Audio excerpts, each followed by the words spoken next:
Hello friend, आज हम लोग द हिंदू का 15 Feb 2021 का न्यूज एनालिसिस देखेंगे। तो चलिए स्टार्ट करते हैं। इसमें टोटल 7 आर्टिकल्स हैं।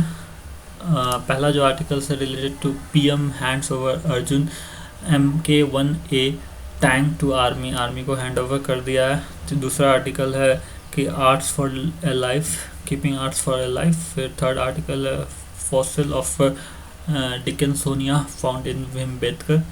फिर फोर्थ आर्टिकल है fuzzy law, unclear jurisprudence, trampled right, editorial में है। ठीक है। फिफ्थ जो आर्टिकल्स है do not harbour fugitive protesters. फिर सिक्स्थ जो आर्टिकल है no FASTag, get ready to pay double at the toll plaza for from midnight today. फिर सेवन जो आर्टिकल्स है डेटा पॉइंट से रिलेटेड है। फिर लास्ट में हम लोग प्रीलिम का प्रैक्टिस करेंगे क्वेश्चन, और फिर मेंस का क्वेश्चन प्रैक्टिस करेंगे। ठीक है, ये बहुत ज़रूरी है। तो जो पहला जो आर्टिकल है related to PM hands over the Arjun MK1 tank to the army. तो ये आर्मी को हैंड ओवर कर दिया गया है। इससे प्रीलिम में क्वेश्चन पूछ सकता है और मेंस में भी क्वेश्चन पूछ सकता है। ठीक है। फिर उसके बाद इसमें क्या है, अर्जुन टैंक क्या है कि अर्जुन टैंक DRDO के द्वारा initiated by the DRDO in 1972 compact vehicles है। ठीक है, कॉम्पैक्ट व्हीकल टैंक तो आप लोग समझ ही रहे हैं टैंक क्या होता है। ठीक है, स्टेट ऑफ आर्ट टैंक है वगैरह वगैरह दिया हुआ है। ठीक है। फिर उसके बाद 14 major upgrade to the earlier version, 14 major upgrade किया गया है। ये सब बोल बच्चन है, ये सब कुछ फ़ायदे का मन नहीं है। फिर loaded with a remote control weapon, ये सब एरियल टारगेट को डिस्ट्रॉय करने का वगैरह वगैरह बोला हुआ है। ठीक है, अगर पढ़ना है तो आप पढ़ लीजिए, ऐसा कुछ इसमें आएगा नहीं, बस इतना आएगा कि अर्जुन टैंक इंडिजीनियस है कि नहीं ये सब बताने के लिए। ठीक है। ठीक है, और DRDO के द्वारा डेवलप किया गया है। ठीक है। ये कॉम्पैक्ट व्हीकल, ये कॉम्पैक्ट व्हीकल है। ठीक है, defence research and development organisation DRDO, ये आता है under the ministry of defence के अंतर्गत में आता है, ये याद रखिएगा। ठीक है। फिर इंडिजिनस सिस्टम में क्या क्या बनाया गया, अग्नि बनाया गया, पृथ्वी सीरीज ऑफ मिसाइल बनाया, लाइट कॉम्पैक्ट एयरक्राफ्ट जैसे कि तेजस हो गया,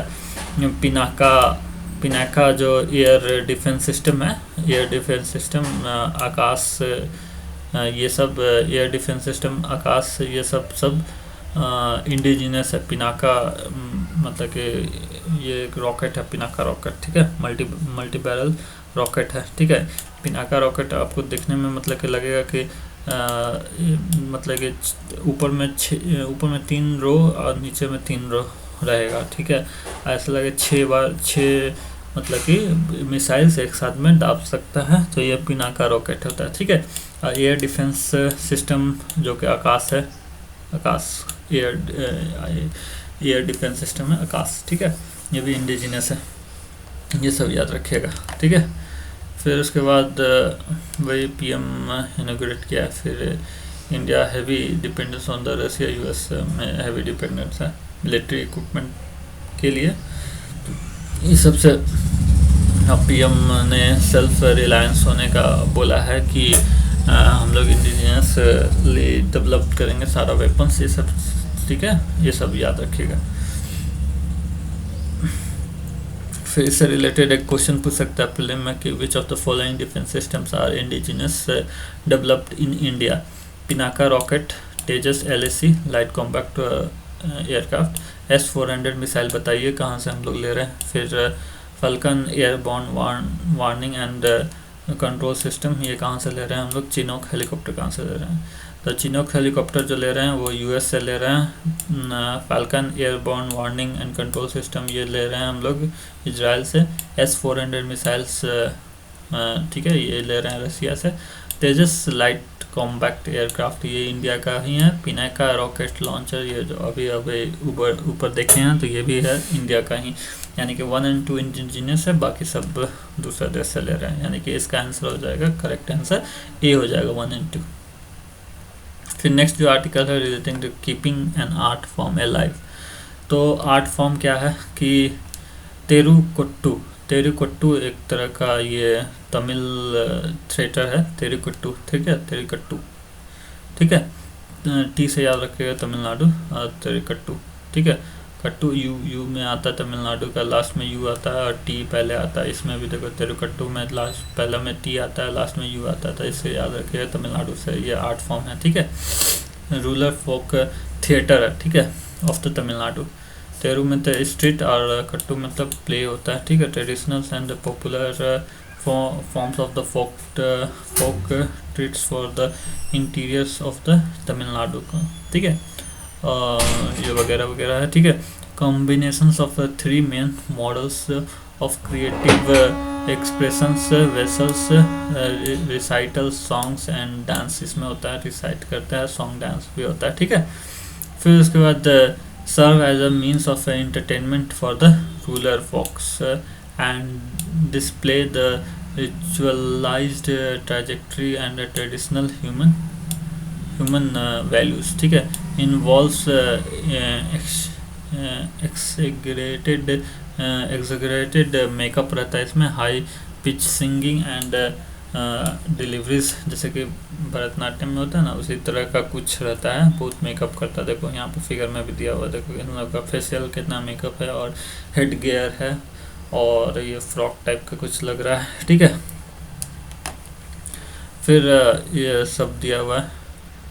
फिर कटिकरण एक तरह का person who usually stay behind the curtain, जो कि कटिकरण मतलब कर्टेन के पीछे रहता है, doing the play and occasionally come out, sing also the commentary देता है, ठीक है, इंटरप्रेट करता है, इसको बोलते हैं Kattiyakaran. Takes a role of buffoon, has a sense of the humours and the narrator who appears frequently to recount what has happened before the announce what is the next, ठीक है। ये बताते रहता है, मतलब बीच बीच में आता है। ये देख लो, ये जो मेनली इतना याद रखना कि ये जो है तेरिकट्टू ये तमिलनाडु से है, ठीक है। और ये थीम क्या रहता है, इसमें थीम रहता है तुम्हारा drawn Indian mythological epics, particularly Mahabharata, ये थीम पूछा जा सकता है कि मैथोलॉजिकल थीम रहता है महाभारत से मेनली रिलेटेड, ठीक है। और mostly performs at the time of the annual temple festivals, Mariamman the rain goddess to achieve rice harvest, ठीक है।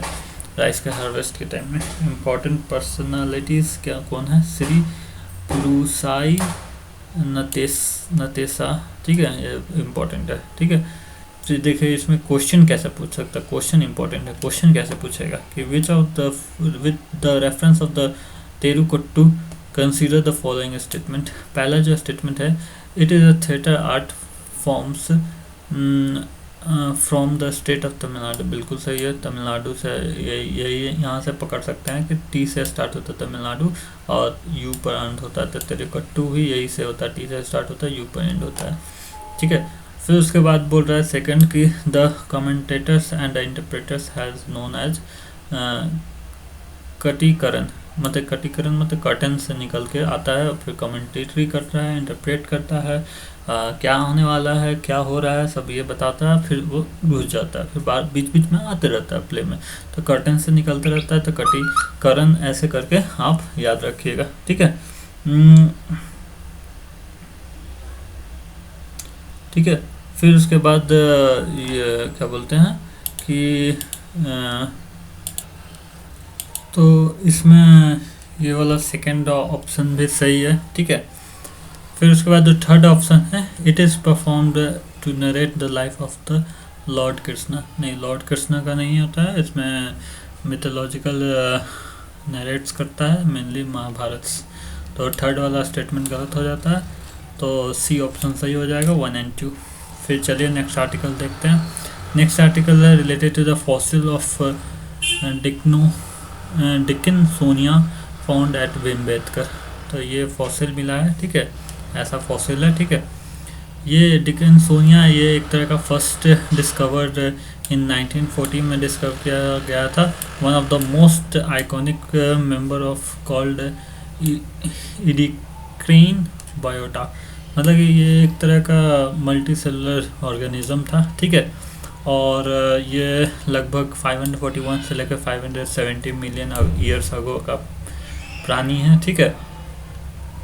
और ये मतलब कि मेनली इसका फॉसिल मिला है भीमबेटकर। ये सब चीज़ याद रखिएगा, और कुछ याद करने का इसमें कुछ इम्पोर्टेंट नहीं है। फिर रॉक शेल्टर ऑफ भीमबेटकर जो कि एमपी में है, ये चीज़ याद रखिएगा। फिर ये है one of the largest group of pre historic painted shelter in the world fall at Ratapani wild life sanctuary Vindhya range में मिलता है, ठीक है। फिर उसके बाद इसमें मेनली और कुछ याद करने का कोई ज़रूरत नहीं है, ठीक है। तो चलिए नेक्स्ट में आता है। ये 5 groups of the rock shelter were recognise by the UNESCO world heritage, जो कि भीमबेटकर जो रॉक शेल्टर है वो हेरिटेज साइट में भी आता है। यहाँ पर देखिए भीमबेटकर का पेंटिंग है यहाँ पर, ठीक है। बोर रॉक पेंटिंग जिसको बोला जाता है, और rock shelter with the painting of a large bore with horn, ठीक है। ये देखो लार्ज बोर है, इसमें ये हॉर्न है, ठीक है। फिर उसके बाद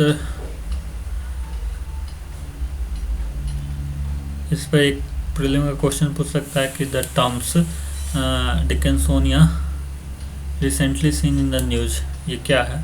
तो ये एक तरह का मतलब कि first space mission to the Mars by the Arab countries, नहीं ये वो होप है, ठीक है, जो कि यूएई के द्वारा लॉन्च किया गया है। फिर उसके बाद the worldest neolithical settlement discover in north east India, नहीं।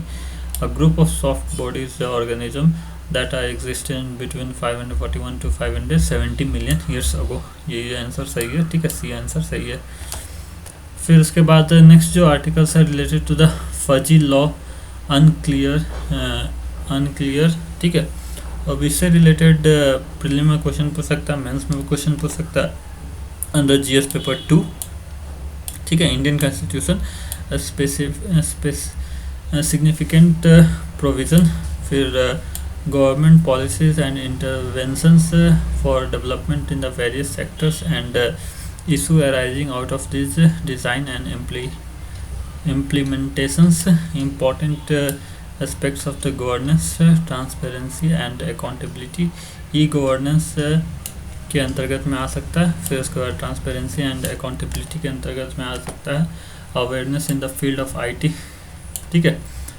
ये जीएस पेपर 3 में क्वेश्चन पूछ सकता है। तो बैकग्राउंड क्या है कि फार्मर जब प्रोटेस्ट कर रहे थे तो मतलब कि गवर्नमेंट ऑफ इंडिया ट्विटर को बोला था कि कुछ 2000 लोगों का ट्विटर मतलब अकाउंट ब्लॉक करने के लिए, जिसमें मतलब कि belonging to the several activist का भी अकाउंट था, मीडिया का भी आउटलेट का अकाउंट था, किसान एकता मोर्चा का भी अकाउंट था, ठीक है। इनिशियली ट्विटर तो ब्लॉक कर दिया अकाउंट, बट लेटर वो उसको अनब्लॉक कर दिया अकाउंट को, ठीक है। तो गवर्नमेंट ऑफ इंडिया इशू किया non compliance notice to the Twitter warning about the penal actions under the IT acts. Recent development क्या हुआ कि मीटिंग हुआ ट्विटर ऑफिसर और गवर्नमेंट ऑफ इंडिया का, जो कि अच्छा नहीं गया, ठीक है। तो इसमें क्या बोल रहा है कि block post by the Twitter with holding blocking accounts is violation of the Indian law specially the Indian constitution, क्योंकि ये मतलब कि अभिव्यक्ति की आज़ादी को हनन करता है, ठीक है, आर्टिकल 19 के थ्रू, ठीक है।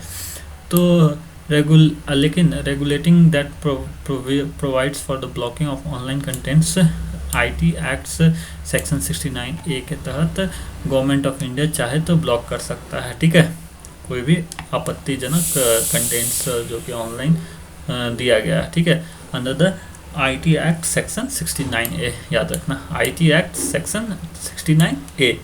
इसमें आईटी एक्ट इंफॉर्मेशन मतलब टेक्नोलॉजी एक्ट 2000 में, तो इसमें क्या बोला है 69A में कि power to issue direction for blocking the public access of any information through any computer resources, ठीक है। अब इसके अंतर्गत में कुछ है प्रोविज़न, ये सब रीड कर लीजिएगा, ठीक है। फिर आगे आते हैं, तो इसमें बोल रहा है कि IT procedures and safeguard for blocking for access of information by public rules 2009 as called blocking rules 2009 provide procedures for blocking the contents and informations. ठीक है। फिर इससे क्या इशू का क्या आ रहा है कि इशू विद रेगुलेशंस क्या आ रहा है कि regulations are favourable to the government. जाहिर सी बात है कि गवर्नमेंट ब्लॉक कर सकता है, तो ये फेवरेबल होगा गवर्नमेंट को। टू सेंसर कर सकता है, ठीक है। The view of the citizen allow to block content prima facie, ठीक है। तो जैसे कि कोई भी कंटेंट हुआ उसको, जैसे कि किसान का जो आंदोलन हो रहा है उसको, उसका जो भी ऑनलाइन ट्वीट आ रहा है उसको प्राइमा फेस बोलते हैं, ठीक है, वो उसको ब्लॉक कर सकता है, ठीक है, एज पर दिस रूल, ठीक है। ऑथर क्या 69A, ठीक है, IT act of 69A। Author क्या बोल रहा है कि this laws in the is an obvious way are interpreted and appealed by the censorship happy government, ठीक है। अगर गवर्नमेंट को तो यह फेवर करेगा। फिर लेकिन क्या कर रहा है कि restrict the online free speech right of the Indian citizen violative of a fundamental right of right to the freedom of the speech under the article 19(1)(a of the Indian constitution. Expert क्या बोल रहा है, feels कर रहा है that the contents prohibited under the IT rules may not meet the requirement of the Article 19(2). Censorship favors the regulations, makes blocking of censor easier and costless options for the government without proving it in the court, ठीक है। अब constitution of India जो कि 19 में बोला गया है कि protect the certain rights regarding the freedom of the speeches. All the citizens shall have the right of a freedom of speech and expression, ठीक है, ये सब दिया हुआ है 19 में।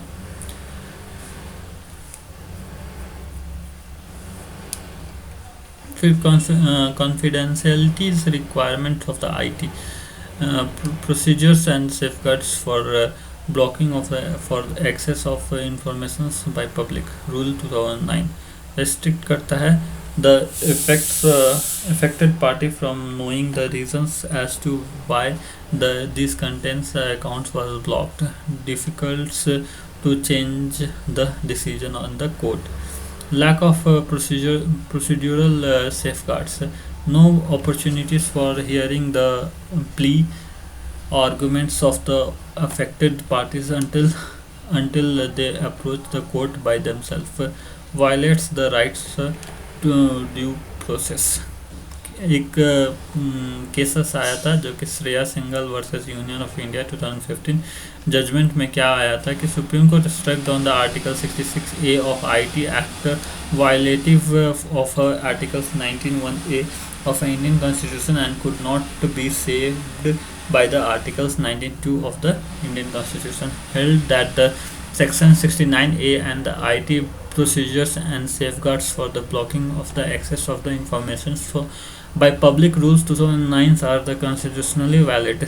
Supreme Court specified that the blocking orders must be reasoned and in written so that they may be challenged under the article 226 of the Indian Constitution.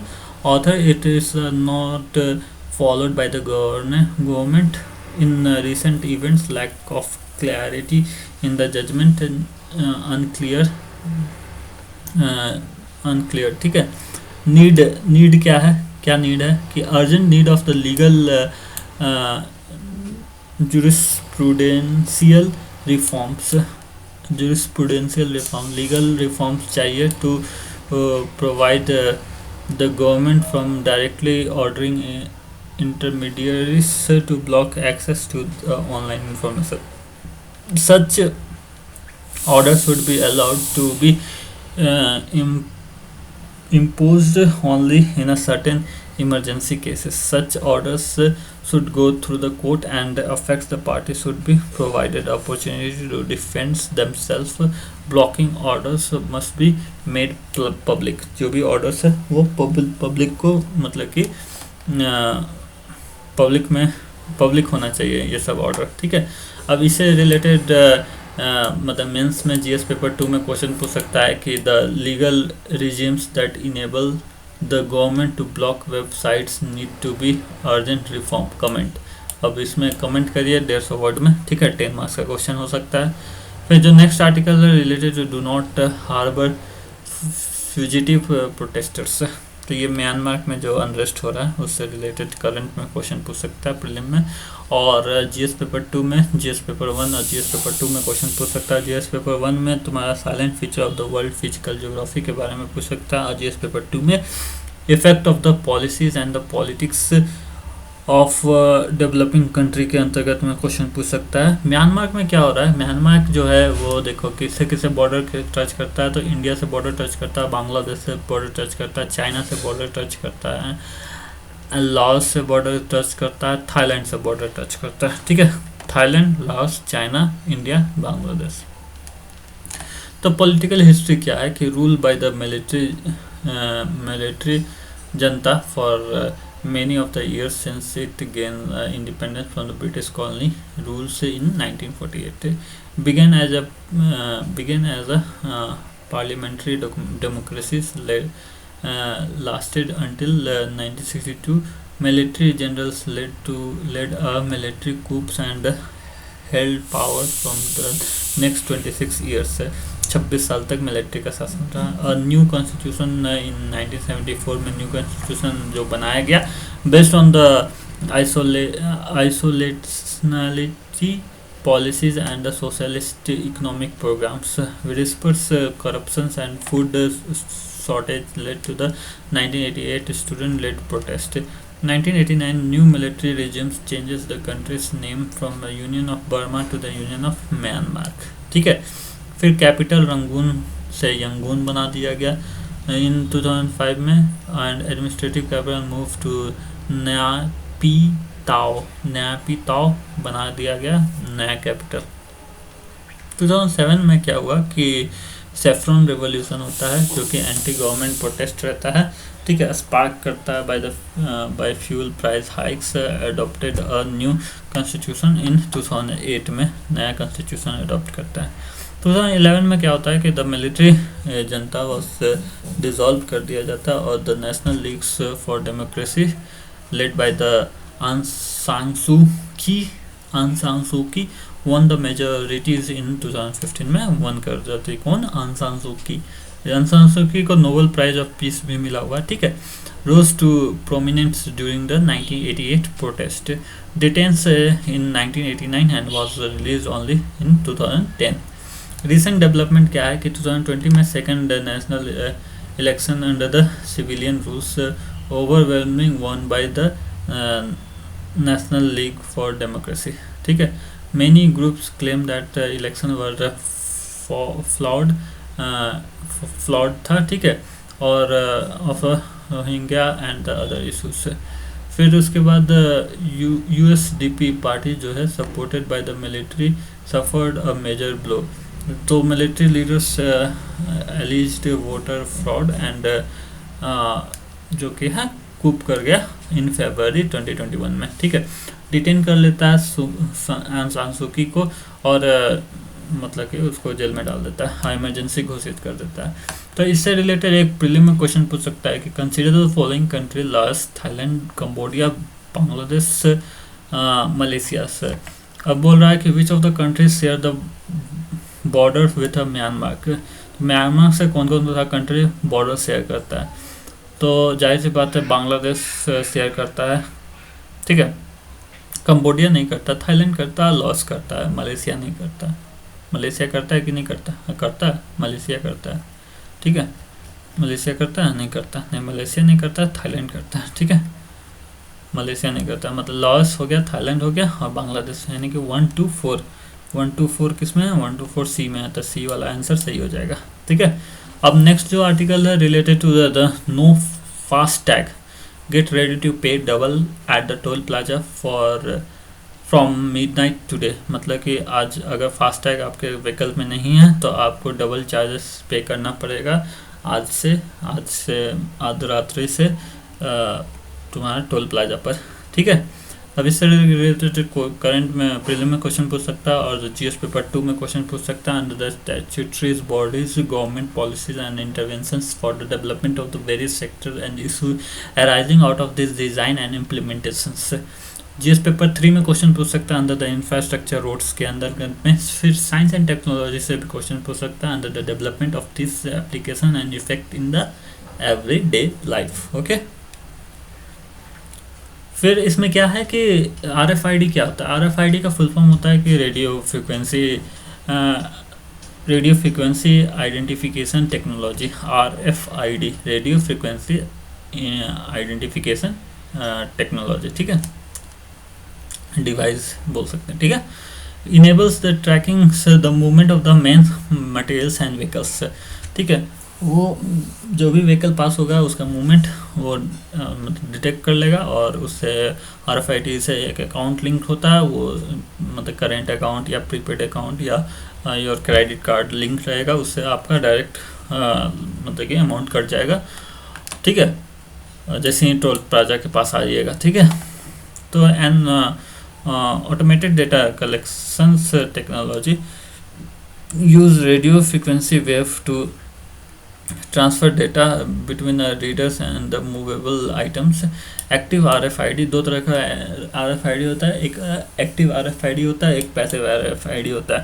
तो active RFID में क्या होता है कि इंटरनल पावर रहता है, ठीक है, उसमें सोर्स में, और वो बहुत ज़्यादा एक्सपेंसिव रहेगा। जाहिर सी बात है कि अगर इंटरनल पावर रहेगा तो उसमें पावर देने के लिए अलग से डिवाइस लगाना पड़ेगा, तो वो एक्सपेंसिव होगा ही होगा। एक पैसिव RFID होता है जो कि पावर उसमें इंटरनल नहीं देना रहता है, वो जब उस एरिया के कांटेक्ट में आएगा तभी वो एक्टिव होगा। ठीक है, अदर डिफरेंस क्या होता है? Cost of the passive RFID जो कि बता चुके हैं, वो मतलब कि कम रहेगा, एक्टिव RFID का ज़्यादा रहेगा। ठीक है, रेंज भी जाहिर सी बात है, जो एक्टिव रहेगा उसका रेंज ज़्यादा रहेगा, जो पैसिव रहेगा उसका रेंज कम रहेगा। ठीक है, फिर उसके बाद फास्टैग के बारे में देख लेते हैं। तो फास्टैग क्या है? ताकि एक डिवाइस होता है जो कि making the toll payment directly when the vehicle is in the motions. मतलब कि जैसे ही आप वहाँ पर जाइएगा टोल प्लाजा पर, वो डिटेक्ट करेगा और अपने आप उसका जो शटर होता है वो उठ जाएगा, आप तुरंत पास कर जाएगा। आपको पैसा देना, रिसिप्ट लेना का ये सब का झंझट नहीं रहेगा। ठीक है, तो RFID reader fixed at a toll plaza, जो कि टोल प्लाजा पर लगा रहेगा। ठीक है, तो व्हेन द व्हीकल्स, वही चीज़ है, व्हेन द व्हीकल पासेस वगैरह वगैरह दिया टोल प्लाजा के पास लिंक रहेगा, आपका प्रीपेड अकाउंट से लिंक रहेगा या सेविंग अकाउंट से या करेंट अकाउंट से लिंक रहेगा कस्टमर के। अब vehicle crosses the toll booth, the payment बता चुके हैं ऑलरेडी, वगैरह वगैरह, बोल बच्चन लिखा हुआ है। ठीक है, मैं आपको ऑलरेडी एक्सप्लेन कर चुका हूँ। ठीक है, ट्रांसफर इन अदर व्हीकल्स। फिर very important parts of the national electronics toll collection programmes, ये मतलब कि RFID, फास्टैग, ये सब नेशनल टोल कलेक्शन प्लान के अंतर्गत में आ रहा है। ठीक है, ये सब सारा। ठीक है, फिर नेशनल हाईवे अथॉरिटी क्या होता है? National highway authority of India होता है कि constitute of by the act of the parliament in 1988। मतलब 1988 में ये जो national highway authority of India है वो जो कि कंस्टिट्यूट किया गया, ठीक है, बनाया गया। और ये किसके अंतर्गत में आता है? तो ये आता है तुम्हारा ministry of road and transportation के अंतर्गत में। अभी कौन है मिनिस्टर? उसके नितिन गडकरी। ठीक है, set up the central authorities to develop, maintain and manage the national highway interest to by the government of India. ठीक है, become the operationals in February 1995, consist of the full time chairman and not more than the 5 full time members and 4 part-time members appointed by the central government. Has a technical, finance, administrative and vigilance wings in and its headquarter. ठीक है, अब इससे related एक prelim में question पूछ सकता है कि consider the following statement with respect to the FASTag. तो पहला जो स्टेटमेंट दिया हुआ है कि it use an active RFID technology with the help of which the payment towards the highway tolls will be directly deducted from the FASTag link account of the customer. नहीं, तो ये सब बाकी सब तो सही है, लेकिन यहाँ पे जो एक्टिव दे दिया है ये गलत होता है। यहाँ वो जो RFID होता है फास्टैग में वो पैसिव RFID होता है, कौन एक्टिव लगाएगा इतना महंगा खर्च करके कार में, ठीक है। और सेकेंड स्टेटमेंट बोल रहा है कि once it is affixed to the vehicles it cannot be transferred to the another vehicle। ये बिल्कुल सही है कि एक बार जो व्हीकल में लग गया RFID फास्टैग वो उसी व्हीकल के लिए यूज होगा। ऐसा नहीं है कि कल को दूसरा व्हीकल से जा रहे हैं तो वो उखाड़ के आप दूसरे व्हीकल में डाल दीजिएगा तो वो नहीं, मतलब कि वैलिड रहेगा, ठीक है। तो यहाँ पर करेक्ट स्टेटमेंट ओनली 2 है, यानी कि बी ऑप्शन हो जाएगा सही, ठीक है। फिर जो नेक्स्ट आर्टिकल है related to the paying in excess, जो सेस लगाता है, ठीक है, टैक्सेस जो गवर्नमेंट लगाता है। तो यहाँ पर बेसिकली यही सब चीज़ दिया हुआ है कि कौन कौन सा सेस, मतलब कि गुड एंड सर्विस टैक्स लागू, GST लागू होने के बाद कौन सा टैक्स या सेस हट गया है, तो उसके बारे में बता रहा है, ठीक है, मेनली, ठीक है। ये सब चीज़ के बारे में बता रहा है। चलिए तो क्वेश्चन देख लेते हैं। क्वेश्चन क्या है कि which of the following cess have been abolish with the roll out of GST tax in 2017। तो GST आने से कौन कौन सा टैक्स मतलब कि रोल आउट कर दिया गया है, ठीक है। तो हम लोग जानते हैं कि कृषि कल्याण सेस जो था वो रोल आउट कर दिया गया है, स्वच्छ भारत सेस जो है रोल आउट कर दिया गया है। रोड एंड इंफ्रास्ट्रक्चर सेस नहीं, एग्रीकल्चर इंफ्रास्ट्रक्चर डेवलपमेंट सेस नहीं रोल आउट, यानी कि आंसर हो जाएगा तुम्हारे 1 और 2, ठीक है। अब जो नेक्स्ट जो आर्टिकल्स है रिलेटेड टू द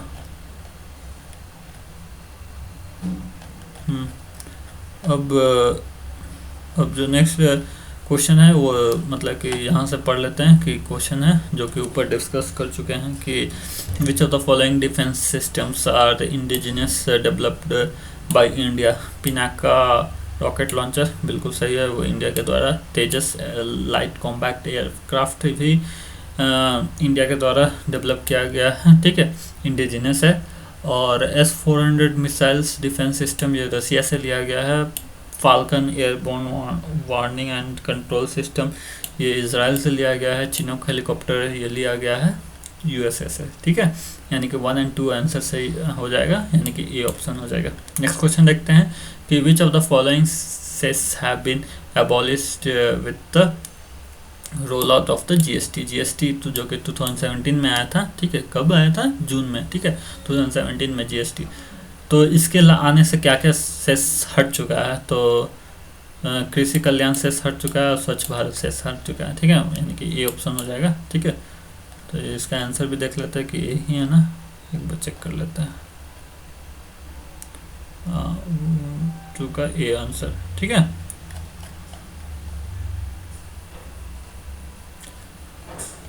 फिर नेक्स्ट क्वेश्चन है कि विथ रेफरेंस टू द तेरुकट्टू एक तरह का मतलब स्ट्रीट प्ले है, ठीक है, नाटक है जो कि तमिलनाडु में होता है, ठीक है। यहाँ से याद कर सकते हैं टी, तमिलनाडु टी से स्टार्ट होता है, यू से एंड होता है, ठीक है। ऐसे तेरुकट्टू भी वही होगा, ठीक है। It is a theatre arts forms from the state of Tamil Nadu बिल्कुल सही है। The commentators and the interpreters is known as a कटियाकरण, ठीक है, कटियाकरण बिल्कुल सही है। It perform and narrate the deeds of the Lord Krishna, नहीं बिल्कुल गलत है, ये महाभारत का मेनली नरेट करता है, मैथोलॉजिकल, तो ये हो जाता है, ये आंसर हो जाएगा सी, ठीक है। फिर नेक्स्ट जो है वो कौन कौन सा म्यांमार को बॉर्डर टच करता है, तो बता चुके हैं, Bangladesh, Laos, Thailand, India, China, ठीक है। तो इसका आंसर हो जाएगा सी 1, 2, 4। फिर जो नेक्स्ट आर्टिकल है रिलेटेड टू द डिकिंसोनी डिकेंसोनी जो कि recently seen in the news. ये एक तरह का group of soft bodies organism है जो कि 541 से लेकर 570 मिलियन ईयर्स अगो एग्जिस्ट करता था। ठीक है, फिर जो नेक्स्ट आर्टिकल्स है रिलेटेड टू द फास्टैग। ठीक है, इसमें बोल रहा है कि फास्टैग एक्टिव RFID होता है। नहीं, बिल्कुल गलत है, ये पैसिव RFID होता है। ठीक है, और ये लिंक रहता है बैंक कस्टमर के बैंक अकाउंट से, और वो डायरेक्ट टोल प्लाजा पर पैसा कट जाता है और आपको उतना वहाँ पर रुकने का, पैसा पे करने का झंझट नहीं रहता। ठीक है, फिर सेकंड जो स्टेटमेंट है, once it is affects to the vehicles it can not be transfer to another vehicle. बिल्कुल सही है, ये ट्रांसफ़र नहीं कर सकते हैं, तो बी आंसर हो जाएगा। ये यहाँ पर सारा का आंसर दिया हुआ है, देख लीजिएगा। ठीक है, फिर एक मेंस का क्वेश्चन देख लेते हैं कि जीएस पेपर 2 में क्वेश्चन पूछ सकता है कि a legal regime that enables the government to block website need to be urgent reform. Comment तो 150 वर्ड में कमेंट करिएगा, 10 मार्क्स का क्वेश्चन है। ठीक है, please like, subscribe and share the video. Thank you very much.